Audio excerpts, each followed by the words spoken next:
Good morning student. हमारा last topic था स्वर और उसके भेद। आज हम आपको कराते हैं व्यंजन।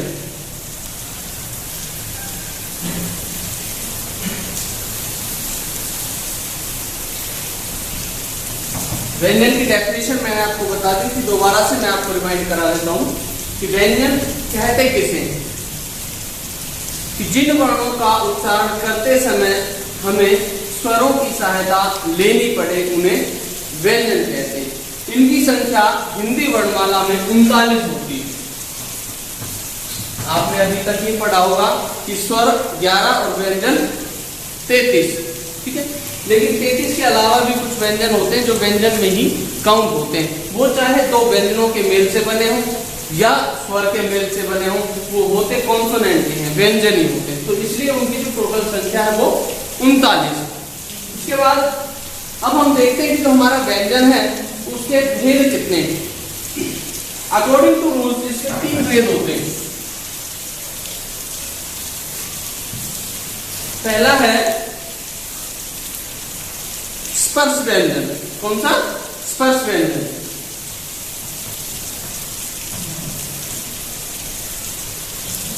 स्पर्श व्यंजन। सेकंड है अंतस्थ व्यंजन। अंतः व्यंजन।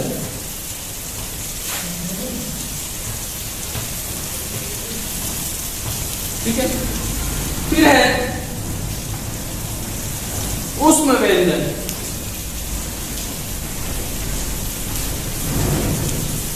ऊष्म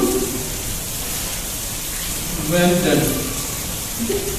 इसके अलावा चौथा पार्ट हमारा होता है संयुक्त व्यंजन। जो दो व्यंजनों के मेल से जो हमारे व्यंजन बनते हैं या दो वर्णों के मेल से जो हमारे व्यंजन बनते हैं उसे हम संयुक्त व्यंजन कहते हैं।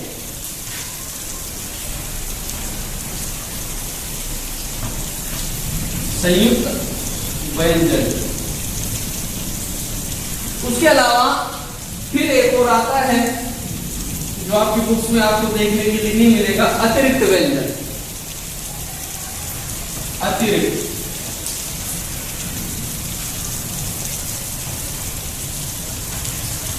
अतिरिक्त व्यंजन।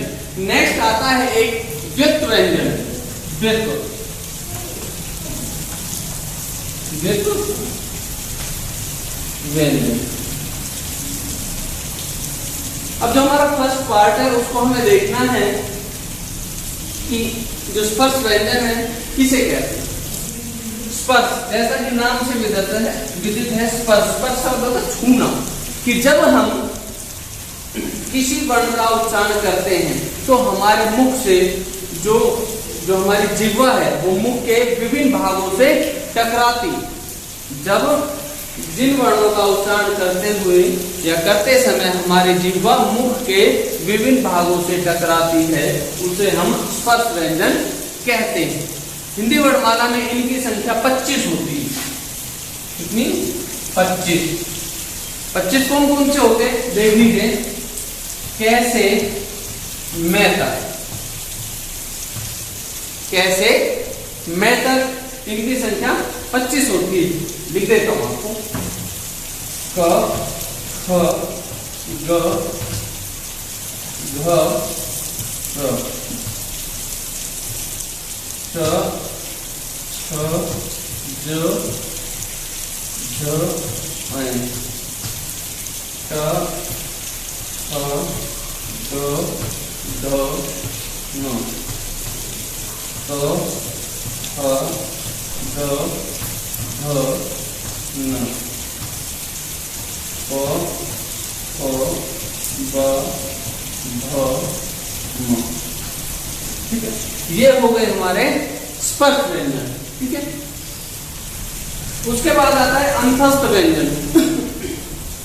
अंतस्थ व्यंजन वो होते हैं जिन वर्णों का उच्चारण जब हम करते हैं तो वो ना तो पूर्ण रूप से व्यंजन हो और ना ही पूर्ण रूप से स्वर हो, वो हमारे अंतस्थ व्यंजन कहलाते हैं। इनकी संख्या 4। कौन से? य, र, ल, व। ठीक है। उसके बाद आता है उष्म व्यंजन। उष्मा, कि जब जिन वर्णों का उच्चारण करते समय हमारे मुख से गर्म वायु बाहर निकले या वायु मुख से घर्षण करती हुई बाहर निकले, उसे हम उष्म व्यंजन कहते हैं। कि जिनको बोलने में हमें बहुत ज्यादा जोर लगाना पड़ता, जैसे श है,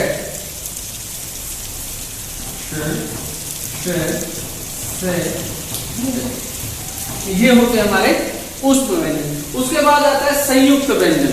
संयुक्त व्यंजन क्या होते हैं? संयुक्त व्यंजन उस समय बताया था लिखते समय कि दो वर्णों के मेल से बनने वाले वर्ण को हम संयुक्त व्यंजन कहते हैं। जिन वर्णों के मेल से या जिन व्यंजनों के मेल से जो व्यंजन बनता है उसे हम संयुक्त व्यंजन कहते हैं। वर्ण तो हो लेकिन दोनों ही व्यंजन होते हैं, इनकी संख्या भी 4 होती है।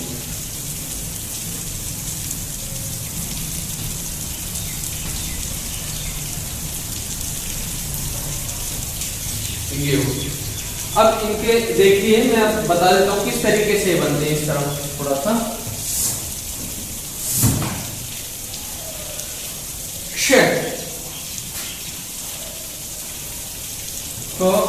और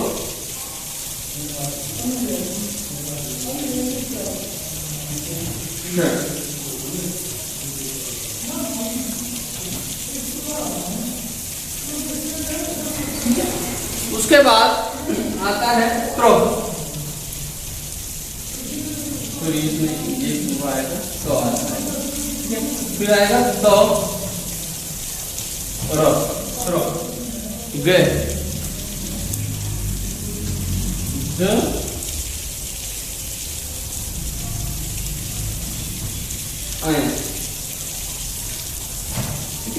उसके बाद आएगा श्र और र।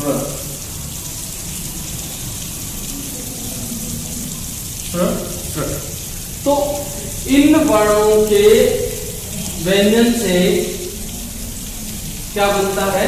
संयुक्त व्यंजन। ठीक है, जो मैं इनको इधर लिख देता हूं, शायद आपको दिख नहीं रहा होगा।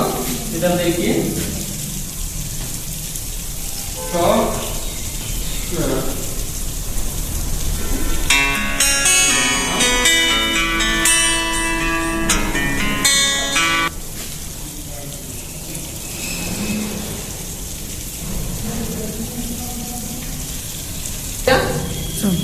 फिर उसके बाद आता है हमारा क्रोध, तो आधा और पूरा। फिर होता है आधा और पूरा। ठीक है, उसके बाद आता है आधा और पूरा। तो इस तरीके से ये हो गए हमारे संयुक्त व्यंजन। उसके बाद आता है अतिरिक्त व्यंजन। अब अतिरिक्त व्यंजन कौन से होते हैं? अतिरिक्त व्यंजन हमारे होते हैं जो ड और ढ, इनका जो विकसित रूप है, ड और ढ का जो विकसित रूप है। विकसित रूप कौन सा है इनका? ये वाला, ये वाला हमारा इनका विकसित रूप कहलाता है, जिसको हम अतिरिक्त व्यंजन के नाम से जानते हैं। उसके बाद आता है द्वित्व व्यंजन। द्वित्व व्यंजन होते हैं कि अभी मैंने संयुक्त व्यंजन और द्वित्व व्यंजन थोड़ा सा अंतर है कि दो व्यंजनों के मेल से बनने वाले जो व्यंजन है उसको हम संयुक्त व्यंजन कहते हैं।